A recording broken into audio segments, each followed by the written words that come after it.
إن عدة الشهور عند الله 12 شهرا في كتاب الله يوم خلق السماوات والأرض منها 4 حرم ذلك الدين القيم ولكن أكثر الناس لا يعلمون صدق اللہ العظیم۔ بزرگان محترم اور عزیز دوستو،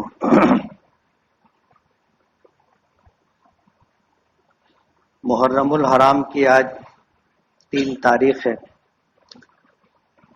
آئندہ 10 تاریخ ہوگی تو عاشورے کا دن ہوگا۔ دنیا ایسا سمجھتی ہے کہ عاشورے کی فضیلت بعد میں آئی، جبکہ قرآن و حدیث کے دیکھنے سے یہ بات معلوم ہوتی ہے کہ اللہ تعالیٰ نے جب یہ دنیا بنائی تھی اسی وقت اللہ پاک نے کچھ باتیں طے فرما دی تھی۔ قرآن کریم کی جس آیت کی میں نے دعوت کی ہے، اللہ پاک فرماتے ہیں کہ اللہ کے نزدیک 12 مہینے ہوں گے سال کے، اور یہ چیز لوح محفوظ میں لکھی ہوئی ہے، اور یہ تقسیم بعد کی نہیں ہے، بلکہ جس دن اللہ پاک نے آسمان و زمین کو پیدا فرمایا تھا اسی وقت یہ فیصلہ فرما دیا تھا۔ سال کے 12 مہینوں میں رمضان المبارک کی اپنی ایک فضیلت ہے۔ مہینوں میں جمعہ کے دن کو اللہ پاک نے فضیلت دی، اور عاشورہ محرم کی فضیلت بھی اسی وقت سے۔ حضرت آدم علیہ نبینا علیہ الصلاۃ والسلام کو اللہ پاک نے جنت سے اتارا، زمین پر بھیجا۔ کتابوں میں آتا ہے کہ جنت سے نکالے جانے اور اللہ کی ناراضگی کا اتنا شدید احساس تھا حضرت آدم علیہ الصلاۃ والسلام کو کہ 40 سال تک سر اٹھا کر آسمان کی طرف نہیں دیکھا تھا، اور اتنا روئے تھے کہ اگر ان کے آنسو ترازو کے ایک پلڑے میں رکھ دیے جائیں اور دوسرے پلڑے میں ساری دنیا کے انسانوں کے آنسو رکھ دیے جائیں تو حضرت آدم علیہ الصلاۃ والسلام کے آنسوؤں کا پلڑا جھک جائے گا۔ اللہ نے عمر بھی بہت لمبی دی تھی، بہت لمبی عمر دی تھی، 1000 سال سے زیادہ اللہ نے عمر عطا کی تھی، اور جنت دیکھ کر کے حضرت آدم آئے تھے، اور اللہ تعالیٰ کے حکم کی ایک ادنا سی تعمیل میں کوتاہی کی وجہ سے اللہ پاک نے جنت سے نکالا تھا، زمین پر اتار دیا تھا۔ جنت اور جنت کی نعمتیں دیکھنے کے بعد اس سے محروم کر دیا جانا، اور سبب اس کا یہ کہ ایک کوتاہی کہو یا بھول کہو، اللہ پاک کی طرف سے مواخذے کا ہو جانا، یہ اتنا شدید احساس تھا کہ حضرت آدم علیہ الصلاۃ والسلام نے ندامت اور شرمندگی کی وجہ سے 40 سال تک سر اوپر نہیں اٹھایا تھا۔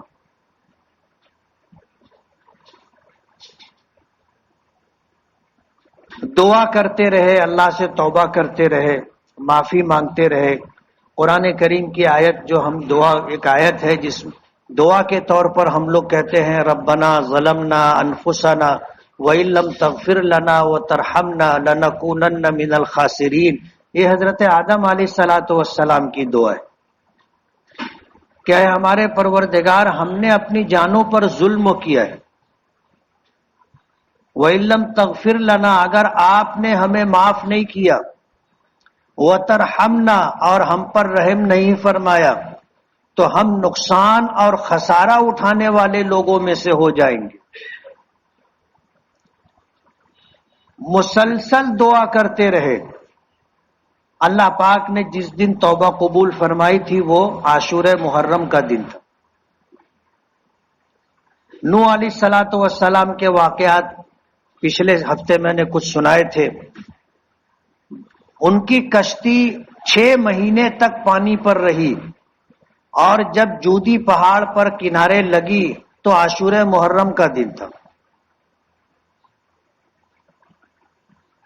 بے شمار واقعات ہیں، میں تفصیل میں نہیں جانا چاہتا.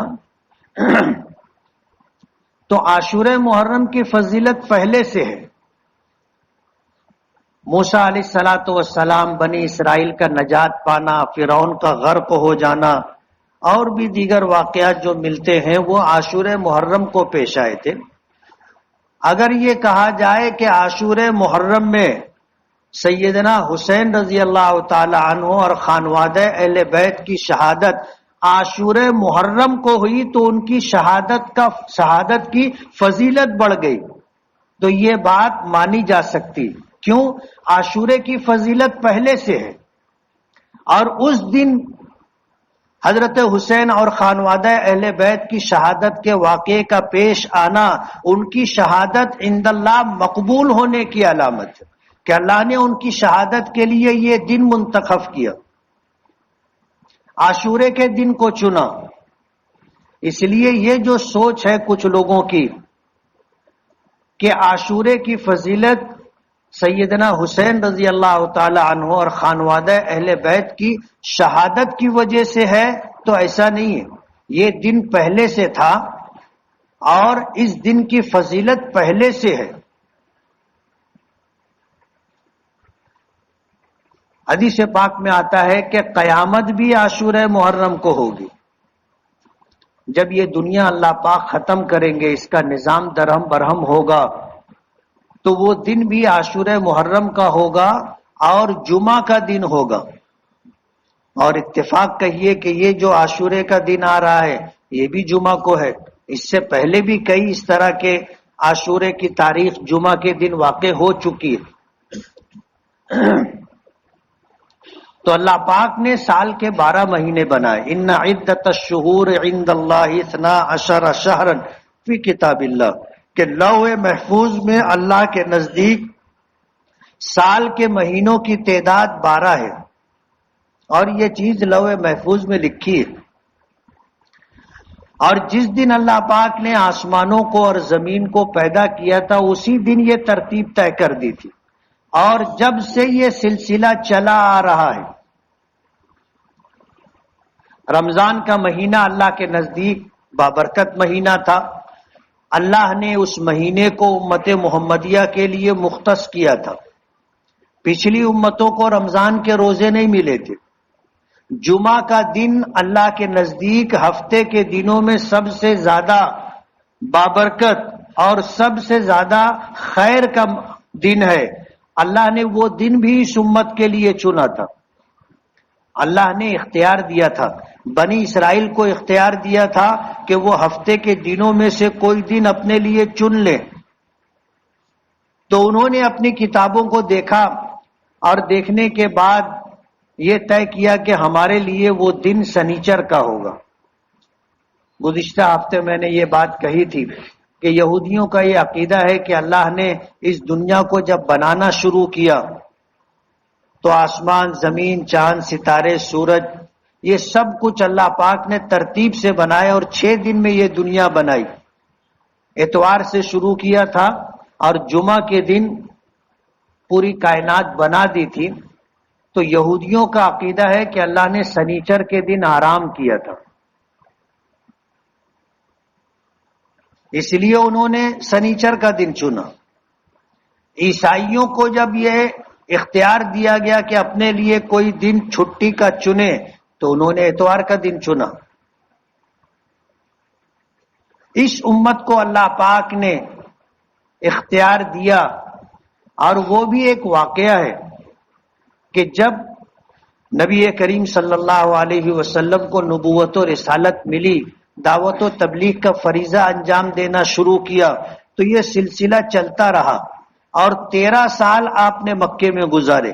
لیکن یہ 13 سال جن حالات میں گزرے آپ کو علم ہے. ایک وقت آیا کہ مکے میں رہنا مشکل ہو گیا. اللہ کے رسول صلی اللہ علیہ وسلم نے یہ محسوس کیا کہ اب یہاں رہ کر کے دین کا کام کرنا انتہائی مشکل ہو گیا ہے. پچھلے ہفتے میں نے حضرت ابو بکر صدیق رضی اللہ تعالی عنہ کی ہجرت کا واقعہ ذکر کیا تھا کہ وہ ایک مرتبہ مکہ چھوڑ کر چلے گئے تھے، یمن کے راستے سے ان کو واپس ابن الدغنا نامی قبیلے کے سردار نے لے کر کے مکے میں لائے تھے اور پناہ دی تھی۔ اور بھی لوگوں نے حبشہ کی ہجرت کی، اور ایک واقعہ وہ بھی پیش آیا کہ حج کے موقع پر مدینے کے کچھ لوگ حج کے لیے آئے تھے۔ مدینے میں قبیلے اوس و خزرج کے لوگ آباد تھے، قرب جوار میں یہودیوں کے کئی قلعے تھے، کئی قبیلے تھے۔ جب کبھی ان کی آپس میں جنگ ہوتی تھی تو قبیلے اوس و خزرج کا پلڑا بھاری پڑتا تھا، وہ جیت جاتے تھے، یہودی ہار جاتے تھے۔ تو وہ ان سے کہا کرتے تھے کہ ایک وقت آئے گا کہ آخری نبی آئے گا اور ہم ان کے ساتھ ہوں گے، اللہ ہمیں فتح عطا کرے گا۔ یہ بات قبیلے اوس و خزرج کے لوگوں نے یہودیوں سے سنی تھی۔ قبیلے اوس و خزرج کے لوگ مشرک تھے، بت پرست تھے، اور یہ بات سنا کرتے تھے۔ جب مکے سے یہ خبر چلی اور 400 کلومیٹر دور مدینہ منورہ تک پہنچی کہ مکے میں قبیلے بنو قریش اور شاخ بنی ہاشم میں ایک شخص نے نبوت کا دعویٰ کیا ہے کہ وہ اللہ کا نبی ہے، تو جو بات وہ یہودیوں سے سنا کرتے تھے، اللہ نے ان کے دل میں یہ بات ڈال دی، کیوں نہ ہم پیش قدمی کریں، یہودی ان کے ہاتھ پر ایمان لا کر کے ہمیں شکست دے، تو ہم ایسا کریں کہ ہم پہلے ان سے وابستہ ہو جائیں تاکہ یہودیوں کا یہ پروگرام فیل ہو جائے۔ مدینہ منورہ سے حج کے موقع پر کچھ لوگ آئے اور آ کر کے 12 لوگوں نے ایمان قبول کیا مینا کی وادی میں۔ اللہ کے رسول صلی اللہ علیہ وسلم نے انہیں نقیب بنایا۔ نقیب کہتے ہیں نمائندے کو، ذمہ دار کو، کہ تم جا کر کے میرے دین کی تبلیغ کرو گے، میرے دین کی دعوت لوگوں کو دو گے، میری نبوت اور اللہ کی وحدانیت اور ربوبیت کی طرف لوگوں کو بلاؤ گے، میرا پیغام لوگوں تک پہنچاؤ گے۔ ایسی ذمہ داری ان کو دی، ان کو نقیب کہا جاتا ہے۔ یہ لوگ گئے اور سال بھر انہوں نے محنت کی۔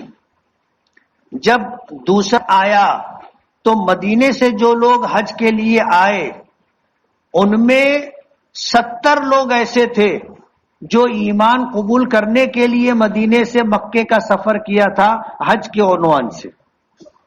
انہوں نے اپنا ایک قاصد بھیجا حضور پاک صلی اللہ علیہ وسلم کے پاس کہ ہم مدینے کے رہنے والے ہیں، ہم آپ سے ملنا چاہتے ہیں۔ مکے کے لوگوں نے حضور پر سخت ناکہ بندی کر کے رکھی تھی کہ یہ کسی سے مل نہ سکیں، اور کون ان سے ملنے آتا ہے اس کے اوپر نظر رکھی جائے۔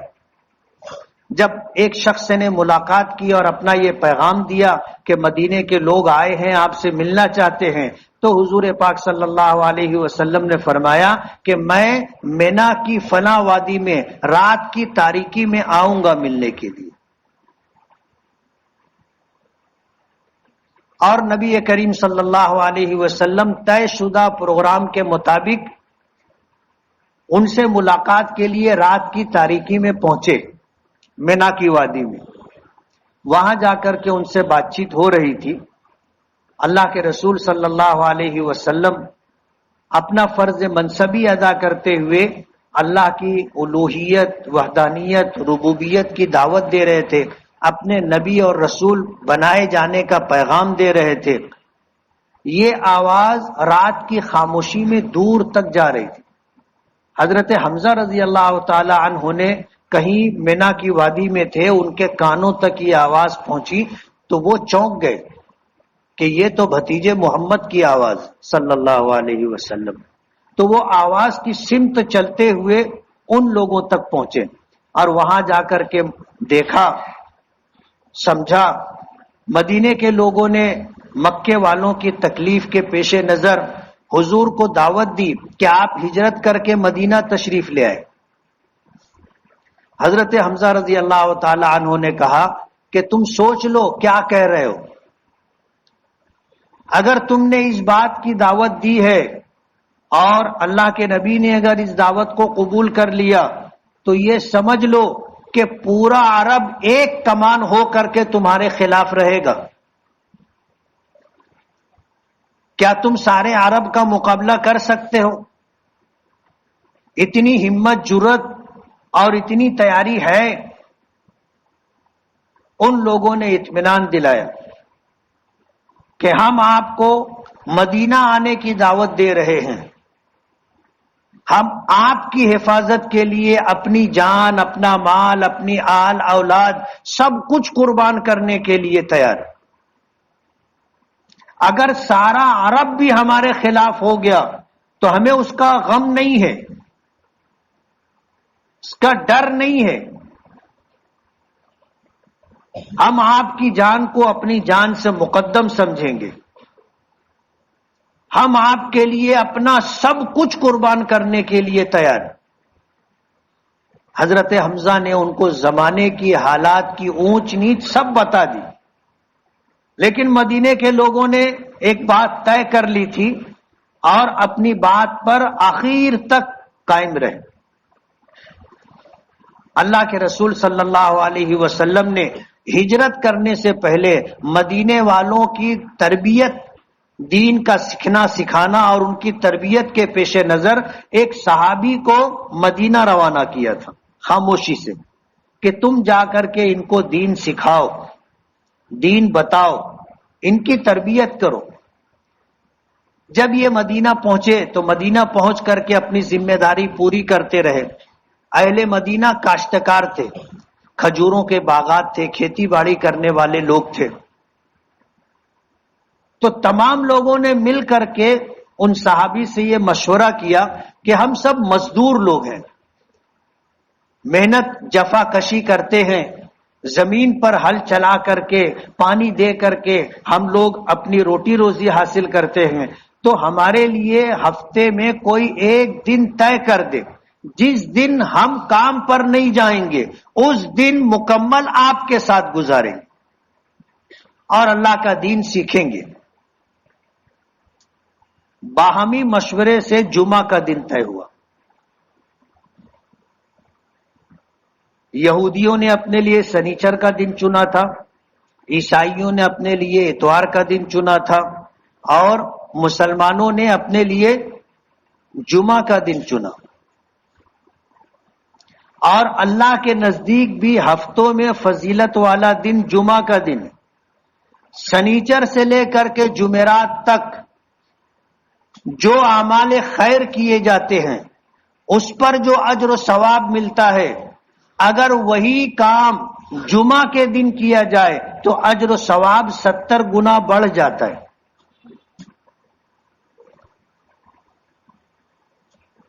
6 دنوں میں اور جمعہ میں یہ فرق ہے۔ آپ اندازہ کریں کہ رمضان المبارک کو 11 مہینوں کے مقابلے میں جو فضیلت حاصل ہے،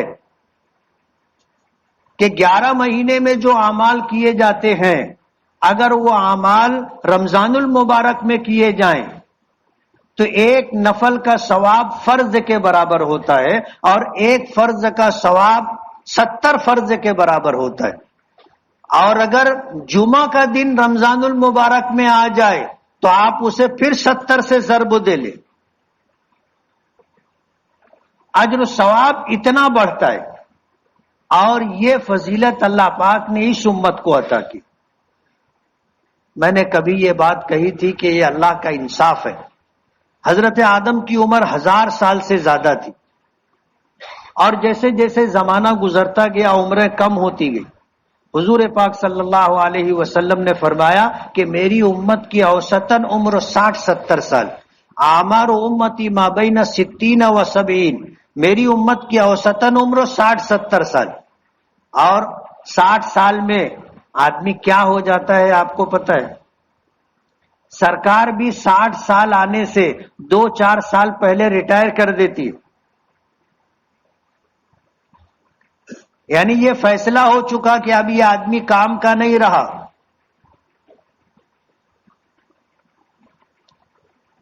60-70 سال کی عمر اوسطاً ہمیں دی گئی ہے۔ اب اگر ہم 60-70 سال میں سے بچپنا، سونا، کمانا، کھانا، دنیا کے کام نکال دیں تو چند سال ملتے ہیں جو ہمارے عبادت میں گزرتے، تو ہم پچھلی امتوں کا نیکیوں میں، اعمال خیر میں کیسے برابری کر سکتے؟ تو یہ اللہ کا انصاف ہے کہ اللہ نے ہمیں دنیا میں رہنے کے لیے کم عمر دی ہے، کم وقت دیا ہے، تو اللہ پاک نے رمضان کا مہینہ دیا، 5 وقت کی نماز دی، زکوٰۃ کا نظام دیا، حج دیا، قرآن کریم دیا، مکمل دین و شریعت دی، اور معمولی معمولی کاموں پر بڑے بڑے اجر کا وعدہ کیا، بڑے بڑے۔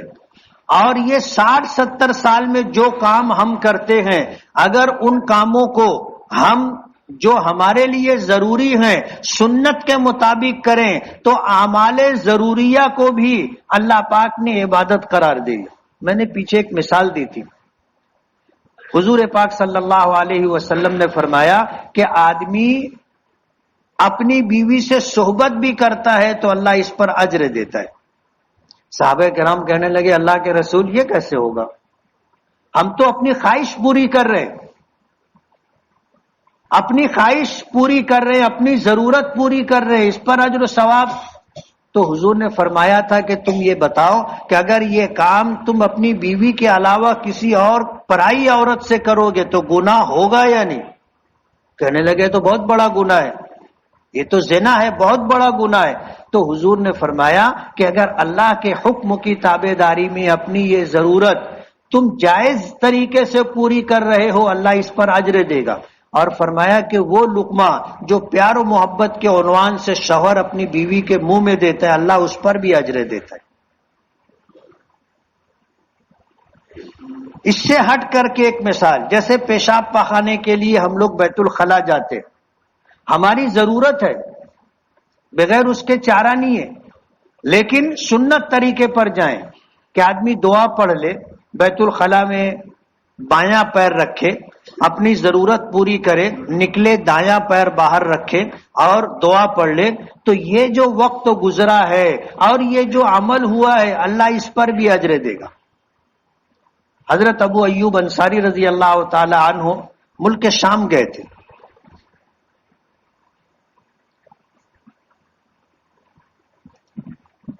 حضرت ابو ایوب انصاری رضی اللہ تعالیٰ عنہ جب گئے تھے اور اس موقع پر انہوں نے وہاں پر پیشاب کی حاجت تھی، بیت الخلا کا راستہ پوچھا، کسی نے بتایا، گئے وہاں دیکھا کہ بھانڈا جو تھا وہ قبلہ رخ تھا، تو وہ واپس ہو گئے۔ تو کسی نے کہا کہ تم نے اپنی ضرورت پوری نہیں کی، کہا کہ بھانڈا قبلہ رخ ہے اور قبلہ رخ ہو کر کے یا قبلے کی طرف پیٹ کر کے پیشاب پاخانہ کرنے سے ہمیں منع کیا گیا۔ تو وہاں کے لوگوں نے کہا تھا کہ کیا تمہارے پیغمبر نے تم کو پیشاب پاخانہ کرنے کا طریقہ بھی بتایا ہے؟ کہنے لگے ہاں، ہمارے نبی نے ہم کو پیشاب پاخانہ کرنے کا بھی طریقہ بتایا ہے کہ اگر پیشاب پاخانہ کرنا ہو تو کیسے؟ دنیا کی کسی شریعت، کسی دین دھرم میں آپ کو یہ بات نہیں ملے گی۔ قضائے حاجت بھی اگر ہم اپنے نبی کے طریقے پر کریں گے تو اللہ اسے بھی اجر و ثواب کا عمل بنا دیتا ہے۔ یعنی ہماری پوری زندگی، کھانا ہو سنت طریقے پر، سونا ہو سنت طریقے پر، کپڑا پہننا ہو سنت طریقے پر، قضائے حاجت کے لیے جانا ہو سنت طریقے پر، اپنی ضرورت پوری کرنا ہو سنت طریقے پر، تو یہ سارا عمل آپ کا عبادت بن جائے گا۔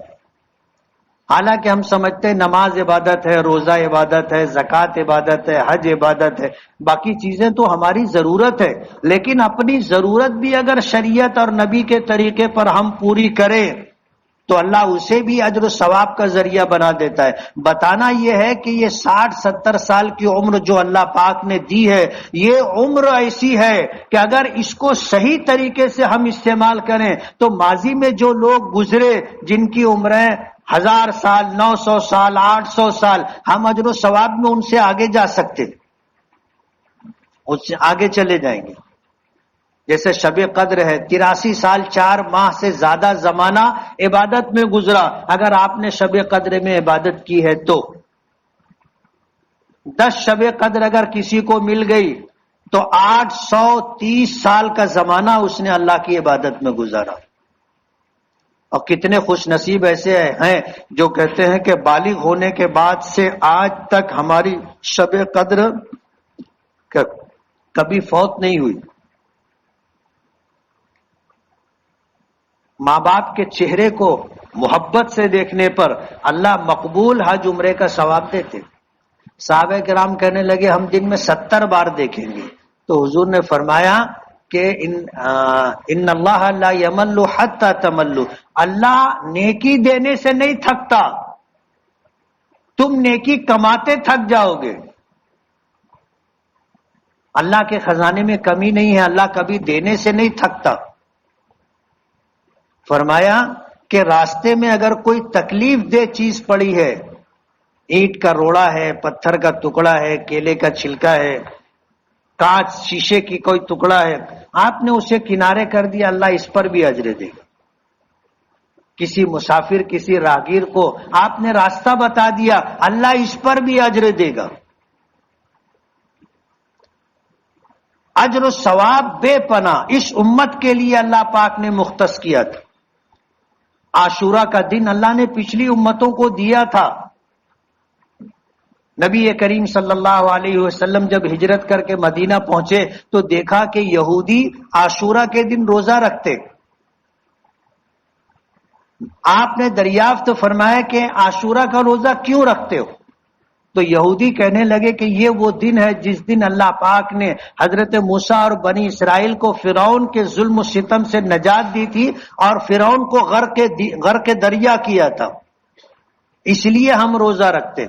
تو حضور نے فرمایا کہ للہ احق ان یتبع موسیٰ، کہ ہم تمہارے مقابلے میں موسیٰ علیہ الصلوۃ والسلام کی اتباع و پیروی کرنے کے زیادہ حقدار ہیں. آپ نے اب خود بھی روزہ رکھا اور اپنی امت کو بھی عاشورہ کا روزہ رکھنے کا حکم دیا.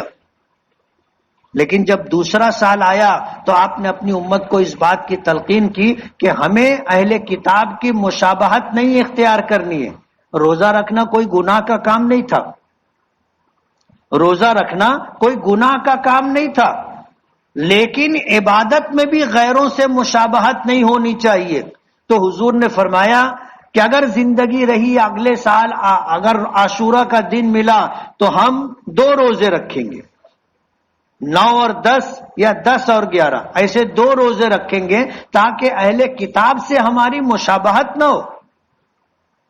عبادت جیسے کاموں میں بھی ان کی مشابہت حضور نے پسند نہیں فرمائی، منع کیا اور عملی طور پر تلقین کی کہ آنے والے سال اگر عاشورہ کا دن ہمیں ملا تو ہم 1 نہیں 2 روزے رکھیں گے تاکہ اہل کتاب کی مشابہت نہ ہو. آج ہم اپنے آپ کو دیکھیں، زندگی کے تمام تر معاملات میں ہم دوسری قوموں کی نقل کرتے ہیں اور دوسری قوموں کی تہذیب کلچر ہم لوگ اپنا کر کے زندگی گزارتے، جبکہ ہمارے نبی نے عبادت میں بھی ان کے ساتھ مشابہت کو پسند نہیں کیا، چہ جائے کہ زندگی کے دیگر کاموں میں. تو عاشورہ کا دن بہت برکت والا دن ہے اور جمعہ کے دن واقع ہونے کی وجہ سے اس میں فضیلت اور زیادہ بڑھ جاتی.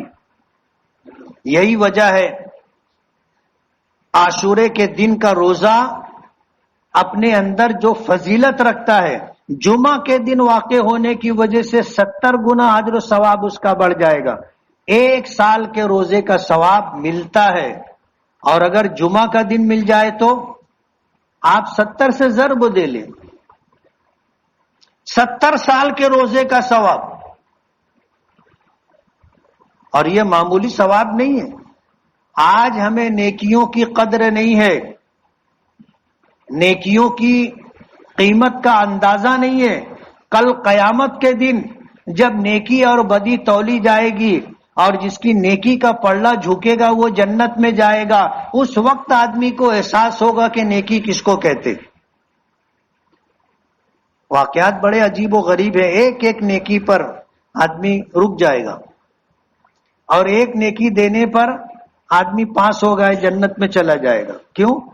وہ ضرورت کا وقت ہوگا. اس لیے عاشورہ کی فضیلت بہت پہلے سے، اور یہ دن اللہ نے ہمیں عطا کیا. ہفتہ بھر ہے، ہم میں سے پتہ نہیں کون زندہ رہتا ہے، کس کا بلانا آتا ہے، لیکن نیت کر کے رکھیں، نیت کر کے رکھیں کہ عاشورہ کا روزہ رکھیں گے. زندگی نہیں رہی، نیت کا ثواب اللہ پاک دے دیں گے.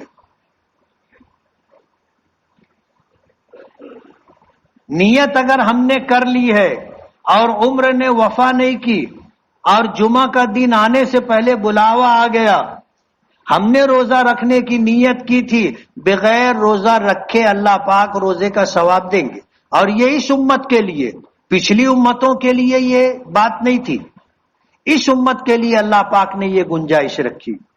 اس لیے آنے والا جمعہ کا دن عاشورہ کا دن ہے، ہمیں اس دن روزے کا اہتمام کرنا ہے.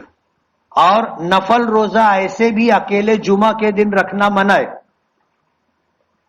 آدمی نفل روزہ رکھے صرف جمعہ کا دن، نیت کر کے رکھے، مکروہ ہے.